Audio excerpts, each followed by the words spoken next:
Welcome to the Tipping Point Show. I'm Jimmy Evans. I'm so excited today to have joining me best-selling author and end times expert Bill Salus. Bill is the founder of Prophecy Depot Ministries. He's written 11 books and produced 14 DVDs.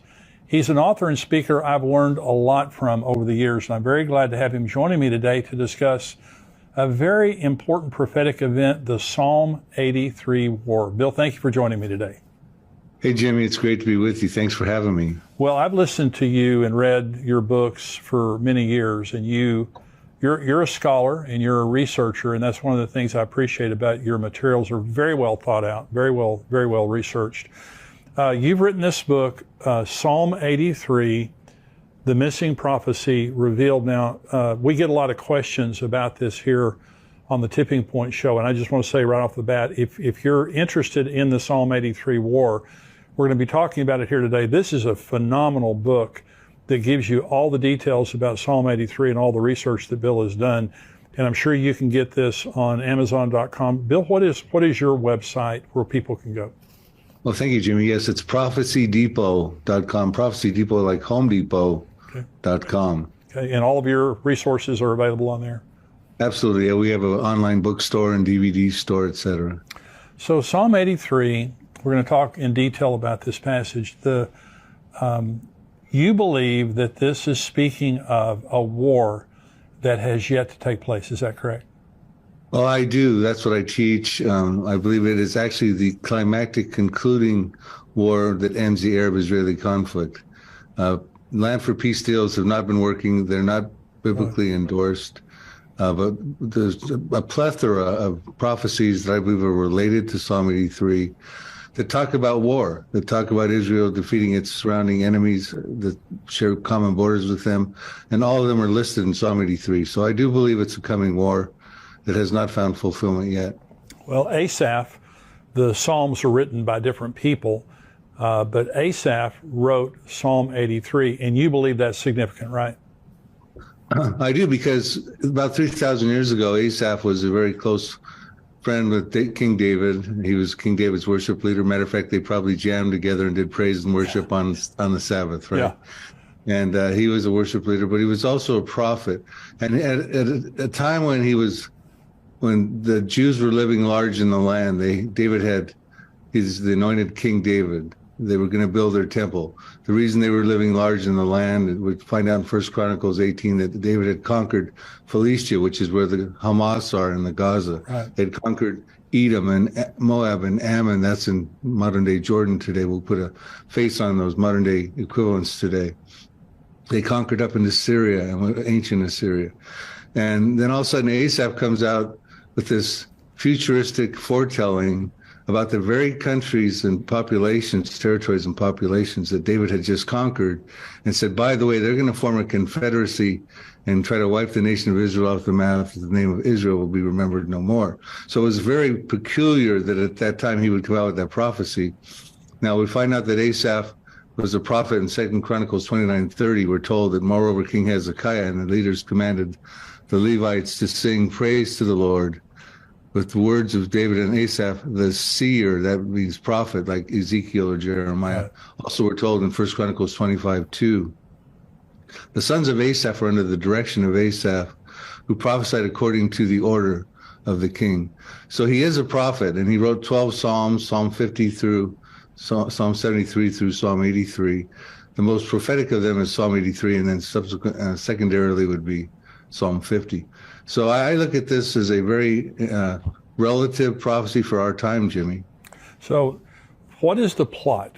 Because these are nations that immediately surround. Asaph is prophesying that basically the nations immediately surrounding Israel are going to try to snuff them out. Now, you can see that hatching as we speak. But so you believe that these nations exist, and do they have the motive? What's the plot behind all this?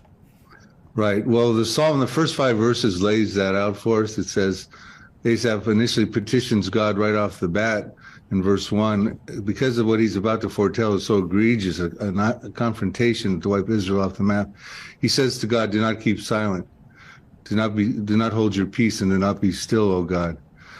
He's saying to God, listen, Do not keep silent. You have to have a response to what's about to happen. Do not hold your peace. You got to be ready for war and do not be still. You got to intervene. You got to be involved.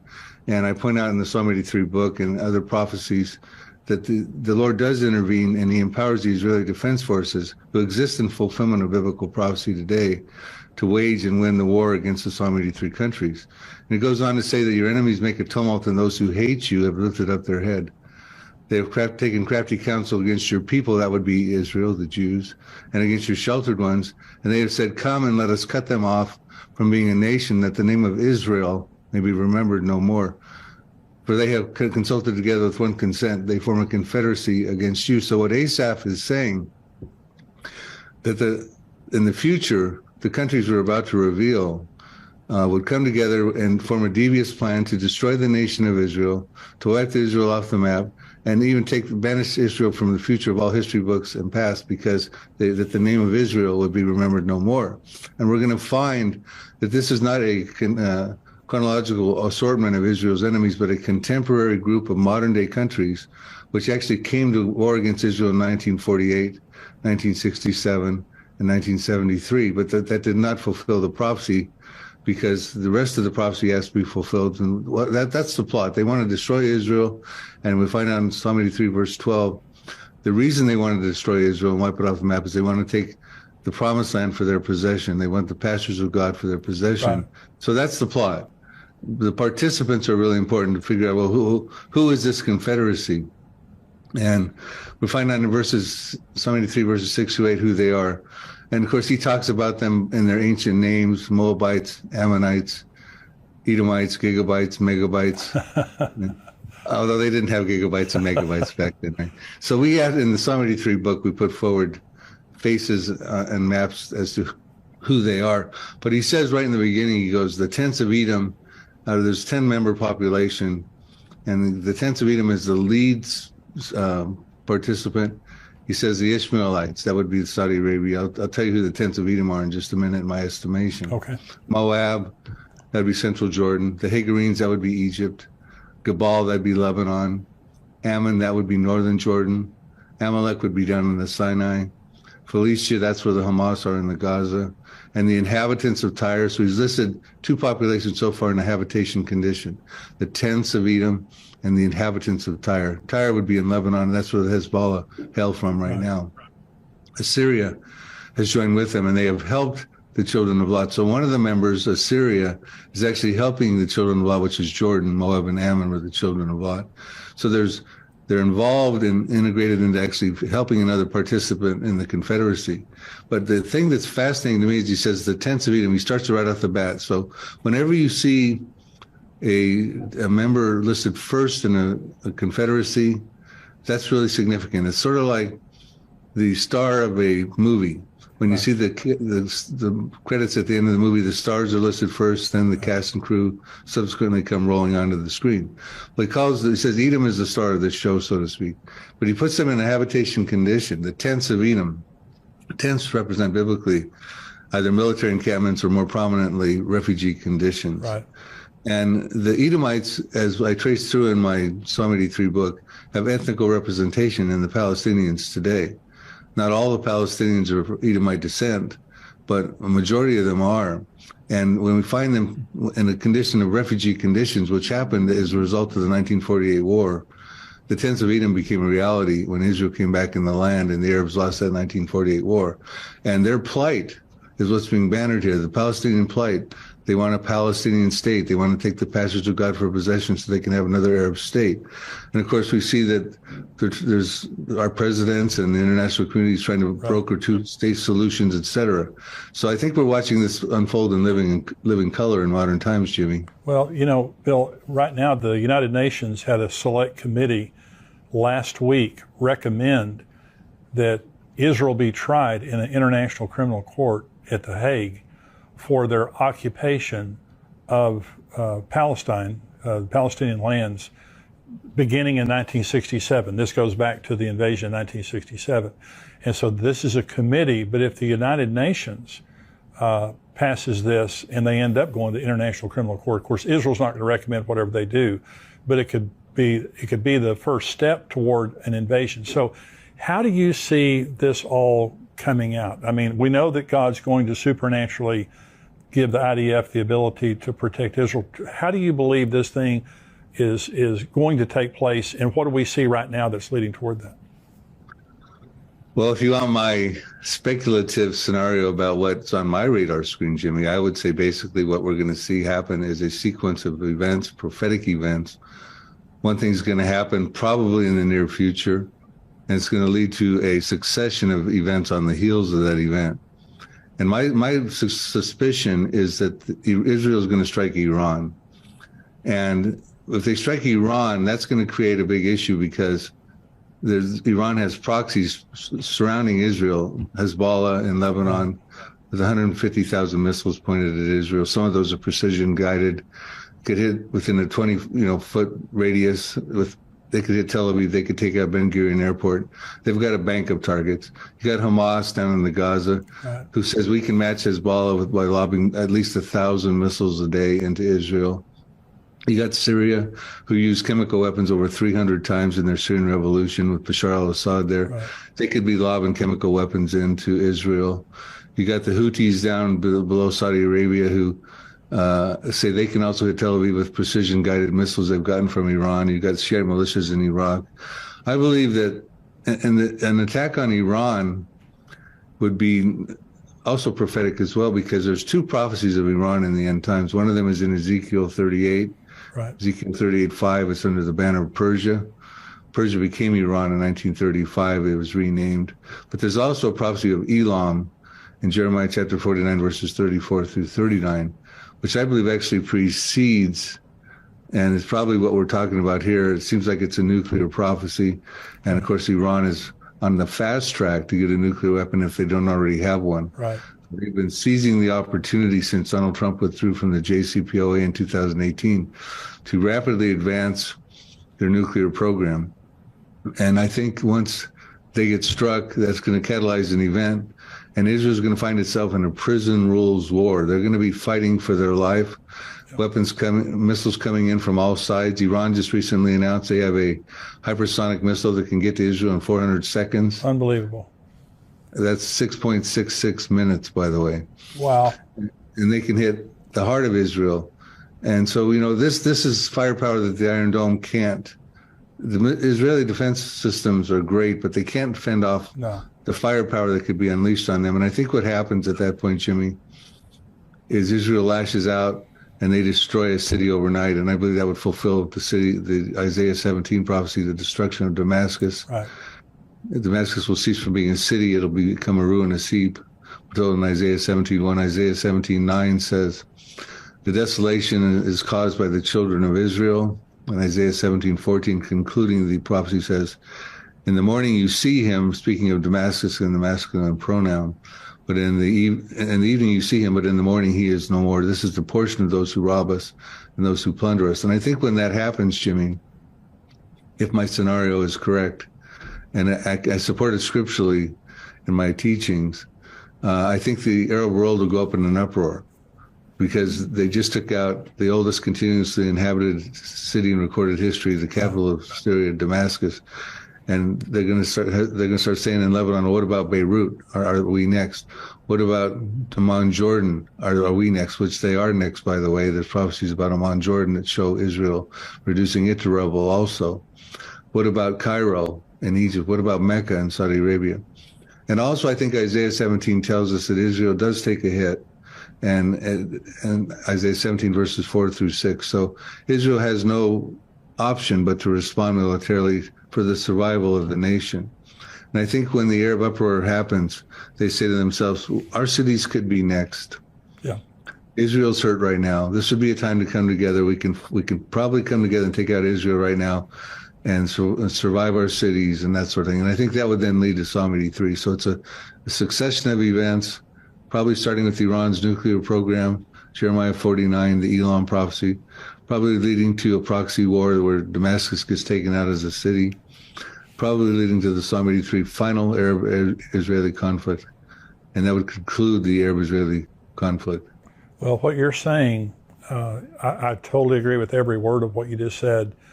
The Israelis had a massive drill, I think this was last spring, called Chariots of Fire. And every branch of their military, and some of this included the United States Air Force, our military, they practiced bombing Iran. And there were two separate, things that they were doing. The first is they put $5 billion in their budget this year to bomb Iran. That's significant. The second thing is, once they bomb Iran, the second part of Chariots of Fire was protecting their boundaries after they finished, because they know exactly what you just said is going to happen. So this is not a fairy tale. This is happening. I mean, the Israelis are considering this right now. Another significant thing is Benjamin Netanyahu just got elected prime minister. And so we have a very ultra right-wing government now, the newly elected government there in Israel. And if anyone would strike Iran preemptively, it would be Benjamin Netanyahu. But what you were saying, Bill, a new part of this equation that's just, to me, just a couple of weeks old, is the hypersonic missile. That Iran begins to brag about being able to strike in 400 seconds. That's like waving a red flag in front of a bull. When you say that to Israel, they're already on edge. But when they have to consider 6.666, that they have to consider that type of strike, they have to, at some point, preemptively strike Iran. So I completely agree with what you just said. Now let's talk about how does Israel, what does God do, according to Psalm 83, that gives the Israeli Defense Forces the ability to supernaturally defend their nation? Well, it's interesting because the prophecy goes on. See, some people think, first of all, I want to add a couple of things to what you just said, because what you just said was very telling. And there's a part 3 in that Chariots of Fire drill that Israel did also, and they were preparing for casualties that would come upon them inside of the country, aware of the fact that with the kind of firepower that could be launched against them, that they would likely experience casualties, especially concerns about chemical weapons and things like that coming through. Now, to get back to your question, ASAP, some people think that Psalm 83 was fulfilled in 1948, the War of 1948, the War of Independence, because the countries we listed that were, again, we're going to go through those that were in Psalm 83 verses 6 to 8. You had Lebanon, Syria, Iraq, Jordan, Saudi Arabia, Egypt. The Palestinians would be there as the tents of Edom. You'd have the Gaza would be where the Hamas are today. Hezbollah is up in Lebanon. You know, these countries have Israel surrounded. I call them an inner circle of countries. Versus Ezekiel 38, which is a prophecy your listeners may be, or viewers may be familiar with, which deals with an outer ring of countries. None of the Psalm 83 countries that share common borders with Israel, that have been Israel's notorious enemies. Right. None of them are in Ezekiel 38. I believe that's because they're dealt with prior in Psalm 83. Because why wouldn't they be? Why wouldn't they be in Ezekiel 38 when you have Iran involved, and Iran has its proxies? And the Ezekiel 38, if they're familiar with that prophecy, your viewers, Russia's coming down with Turkey, Iran, and a coalition of 9 to the uttermost parts of the north, into the mountains of Israel from the north. And they'd have to go through Lebanon where Hezbollah is. Why would Hezbollah not be involved? Well, I think that's because Psalm 83 happens prior. But because the countries we just listed were involved in the 1948 war, some people think that was a fulfillment of the prophecy. But that takes us through Psalm 83, 1 through 8, not Psalm 83, 9 through 18, which there's all those extra verses we got to deal with in the Psalm. And Asaph petitions God when he said, do not be still, do not hold your peace, do not be silent, O God. He says, deal with them as with Midian, as with Sisera, as with Jabin at the brook of Cushan, who perished at Endor. And he goes through and talks about, he draws our attention to how he wants God to deal with the Arab enemies. And he draws our attention back to Judges chapters 4 through 8. And it's this historical precedent where God at that time, through the Deborah, Judges 4 and 5, the prophetess, the Canaanites had oppressed Israel for 20 years. She got her general Barak, and they went and defeated the Canaanites. They killed the king Jabin. Sisera was defeated, and the Canaanites never oppressed the Jews again. And then he draws our attention to Judges 6 through 8, where Gideon was involved with a 300-man army against the Midianites, who had oppressed Israel for 7 years. plundered it and oppressed it. And Gideon said, God told Gideon, you're going to stop this oppression. You're going to defeat them, their kings, their princes, Orb and Zeb, Zalmunna, etc. And the Midianites were defeated, and they no longer ever oppressed Israel again. So we see that the Arab countries around Israel right now are still oppressing the Jews. Oh, yeah. This was not fulfilled. Well, so the series of events that you're talking about, when you say that the Psalm 83 war is this ring of countries around Israel, you believe that then would lead to the Ezekiel 38 and 39 war soon thereafter. Is that right? I do. So let's talk about a few prophecies that are unfulfilled that I think are about to happen, and I think they're border prophecies or peripheral prophecies of Psalm 83. Okay. We're told in Zechariah 12, verse 2, that, behold, I will make Jerusalem a cup of trembling or dizziness in some translations, unto all the people that are round about the inner circle, when they lay siege against both Judah and against Jerusalem. So someday, the Psalm 83 countries are going to make a final bid to take control of Jerusalem. You know, Jordan has control of the Temple Mount right now, which is a controversial thing, because now with the religious right wing coming into the coalition with Benjamin Netanyahu, there's concerns that the status quo on the Temple Mount might change. Yes. And if that happens, Jordan's going to be very concerned about that, as are the Palestinians. Half of Jordan is filled with Palestinians, about 5 million Palestinians. About 2.5 million of them are Palestinian refugees. And their hope is that they get control of the Temple Mount, which is the third holiest, Jerusalem's the third holiest city in Islam. But it goes on and says, someday they're going to lay siege upon it. And that's going to be a drastic mistake, because it says in Zechariah 12, verse 6, the Israeli Defense Forces are going to take this to task. And here's what it says. In that day that the surrounding peoples lay siege on Judah and Jerusalem, I will make the captains, or the IDF of Israel, of Judah, like a fire pan in the wood pile, like a fiery torch in the sheaves, and they shall devour all the surrounding peoples on the right hand and on the left. But Jerusalem shall be inhabited again in her own place. Yes, Jerusalem. So we have a sort of a blanket prophecy with the Israeli Defense Forces defeating the people on the right hand and on the left hand of the surrounding countries that are part of Psalm 83 decisively, a fiery torch devouring sheaves like kindling. I mean, there's no shortage of prophecies I put forward in the book about the Israeli Defense Forces winning wars. Here's one right here. So I told you that Jordan will be concerned if they see Damascus go up in smoke. Okay. Well, they should be, because, and remember, Jordan has a fragile peace treaty with Israel right now. Right. It's going to be threatened when the status quo changes on the Temple Mount. And we know the status quo is going to change on the Temple Mount someday, because the Jews will build a third temple. And that means they can't have the status quo the way it is right now. Right now, the Jews can't even go up and pray on the Temple Mount. They're not supposed to. So things are going to change eventually, and I believe that eventually is probably soon, maybe even in 2023. But so Jordan, it says here about Jordan, you don't find the peace treaty in these next two prophecies I'm going to tell you. And Jordan is listed in Psalm 83. Jeremiah 49, verse 2. Therefore, behold, the days are coming, says the Lord, that I will cause to be heard an alarm of war in Rabbah of the Ammonites. That would be Ammon, Jordan. It shall be a desolate mound, and her villages shall be burned with fire. Then Israel shall take possession of its inheritance, says the Lord. So Israel's going to take that city down also. Now, that's Damascus to Ammon, Jordan is not very far. I mean, you can drive there in just 3 or 4 hours. So, I mean, Ammon, Jordan's going to be reduced to rubble pretty much like as was Damascus. Zephaniah gives us a different camera angle on I think the very same prophecy. These are unfulfilled prophecies, Jimmy, and they involve the Israeli Defense Forces. And for various reasons, time permitting, I can tell you why they will happen before the tribulation period. But I'll read this one here. And I mean, there's no shortage of the Israeli Defense Forces dealing with the Psalm 83 countries. This will be probably the last one I'll tell you about right now, and then we can get into the other questions.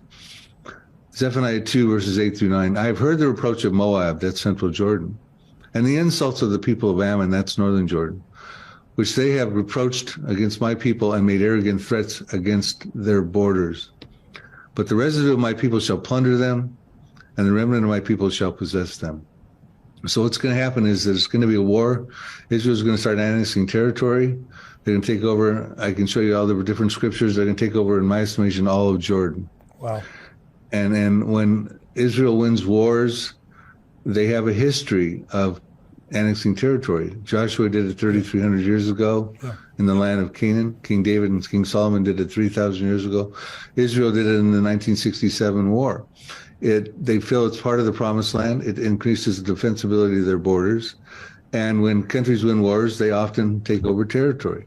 Right. So, I mean, these are prophecies talking about Israel possessing Jordan, plundering and winning wars, taking out Damascus, taking out Amman, Jordan. I can get into the ones about Lebanon. I can get into the ones about Egypt and all that too. But, I think your viewers get the drift. Well, and like you said, I don't think it's a matter of if, when Israel strikes Iran, because you were talking about Elam, and Elam is it's there in Iran, but it's also the nuclear area of Iran, where they have a lot of nuclear installations there. And so if they hit that, the whole world's going to go crazy. Right. That prophecy is, to me, one of the most important ones to be watching. I have a book I wrote called Nuclear Showdown in Iran, revealing the ancient prophecy of Elam. And I get into that prophecy. Elam is, when you look at a modern day map of Iran, you have Persia, which is about 2/3 of the country, mainly central and northern and southern. But west and west central is Elam, an ancient territory. And they're always isolated from each other as far as territories by the Zagros Mountains. Right. Now, in the Elam territory, they have all these underground missile silos and portable rocket launchers hidden there, because that's the closest point from Iran to get to Israel. Right. Like I said, they had missiles that could get there in 8 minutes. Now they got hypersonic missiles, which Iran is boasting cannot be detected and stopped by Israel's defense systems. They can get there in 6.66 minutes, now 400 seconds. So they're boasting. But so that's a prime territory to be attacked, because that's where all the rocket launchers and most of them are located there and buried underground. Also, you have the Bushehr nuclear reactor there, which is the crown jewel of Iran's nuclear program.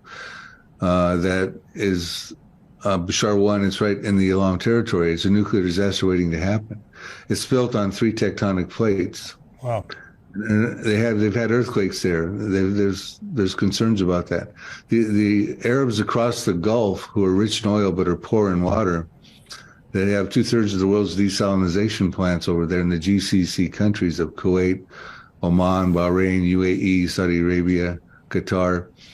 They're very concerned about that disaster that could happen, whether it's an earthquake or an attack, because they've done a study after an earthquake. I think it was in 2013. They reported that due to wind patterns, that within, I think, 24 hours or so, they said, and I wish I had the quote in front of me, but 40% to 100% of the populations could be hurt, devastated, because of the wind patterns and the nuclear fallout coming across the Gulf. Wow. They said that only 10% of Tehran could be hurt because of those Zagros Mountains. The fallout would be blocked by those mountains. So, we're talking about dynamics now that you're not hearing on the mainstream media or the censored social networks. Right.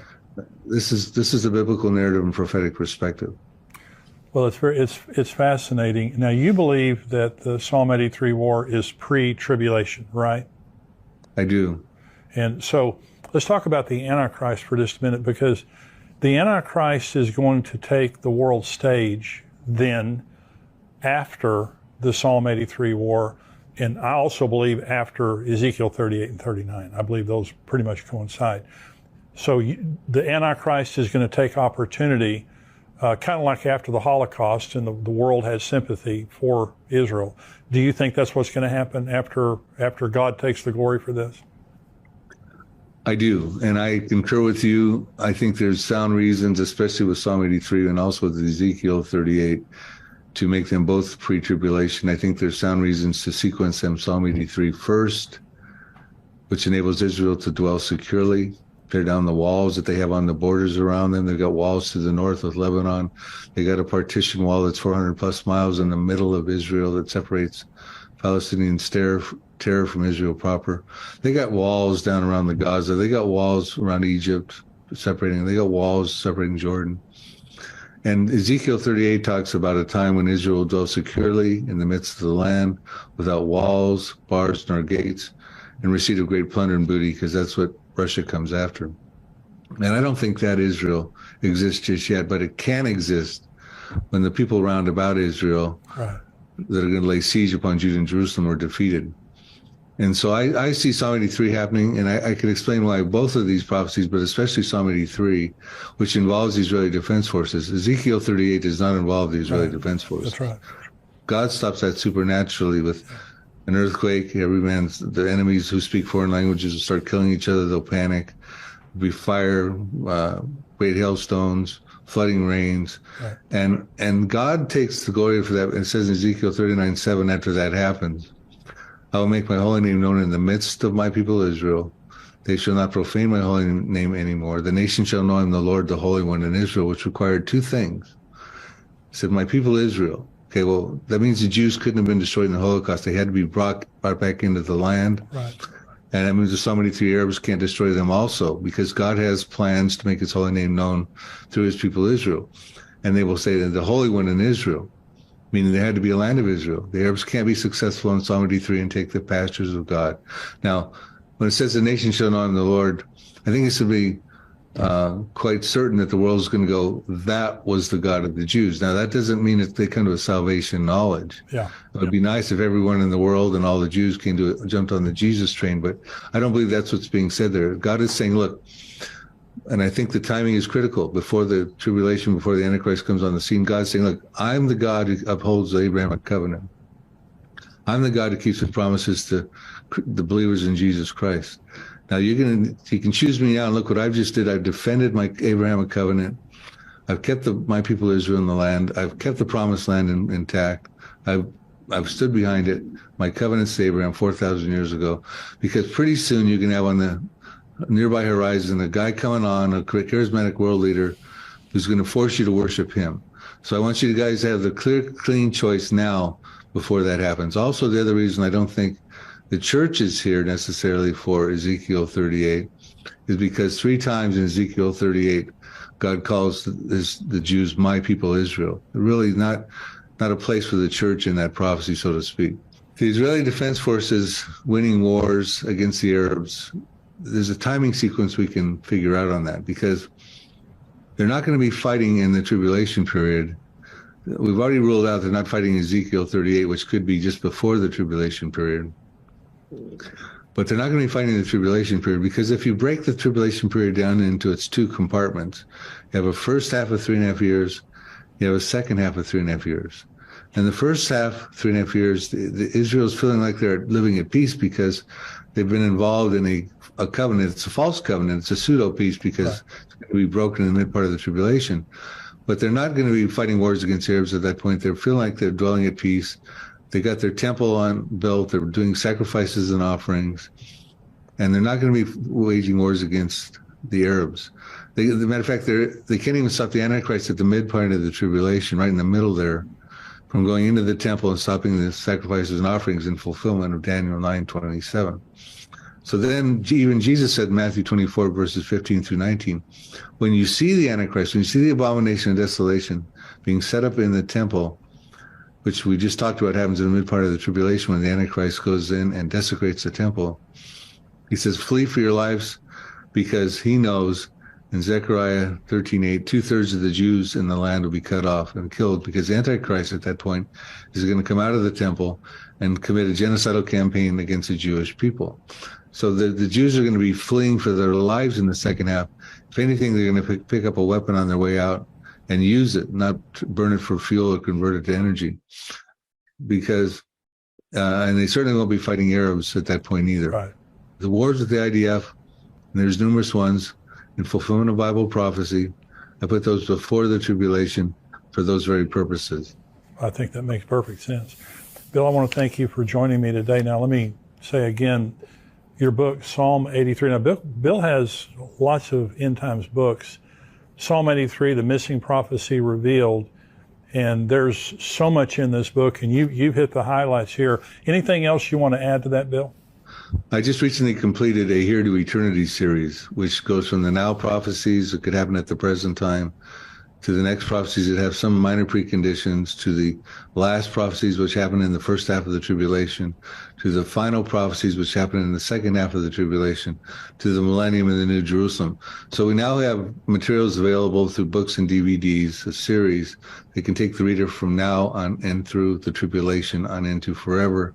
And of course, I personally am a preacher of rapture believer, so I don't believe every believer right now is be going through the tribulation, but there will be many people who get saved in the tribulation period. We find that out in numerous verses. So we have materials even that can be passed on to them, so they'll know what's coming and how to survive that treacherous period. But I would say in closing, Jimmy, and again, thank you for having me on your program. I think we need to realize that we're about at a time right now where Benjamin Netanyahu has to take action. Iran has got missiles now that can get to Israel in 6 minutes. They've got a nuclear program that is almost probably, if not already, has a nuclear weapon. Right. They want to wipe Israel off the map. They made that clear. Ayatollah Khomeini has said on numerous times, Israel is a cancerous tumor. His generals have said we want to take them off the global map. The proxies around Israel are hating Israel. I mean, I think we need to realize that coming into the new year with the new administration of Benjamin Netanyahu, we could start to see biblical things start to happen. We could start to see biblical wars happen. It's been 74 years since Israel became a nation. That was the last major fulfillment of biblical prophecies, but I think we got some coming right around the corner, Jimmy. That's exciting. It really is. Well, Bill mentioned his books. I have all of your books. Really encourage you to go to prophecydepot.com, and Bill's books and information are there. I know I've bought some of your stuff on Amazon too. God bless you. Wonderful ministry. I want you to come back with me here in the near future. I want to talk about the nuclear showdown in Iran, your book on that. I'd love to. Absolutely, Jimmy. God bless you, Bill. Thank you for being with me. God bless you. Thank you. We're going to go now to the subscriber portion of our program. If you're watching this on YouTube and you're not a subscriber to endtimes.com, I encourage you to go to endtimes.com. It's $7 a month, $77 a year. You can watch the entire Tipping Point podcast, plus all the other things that we put out, videos and all the articles that we put out all week long. $7 a month, $77 a year. We want you to become a subscriber on endtimes.com. If you are a subscriber, we're going to go down to the subscriber portion. You cannot watch all of the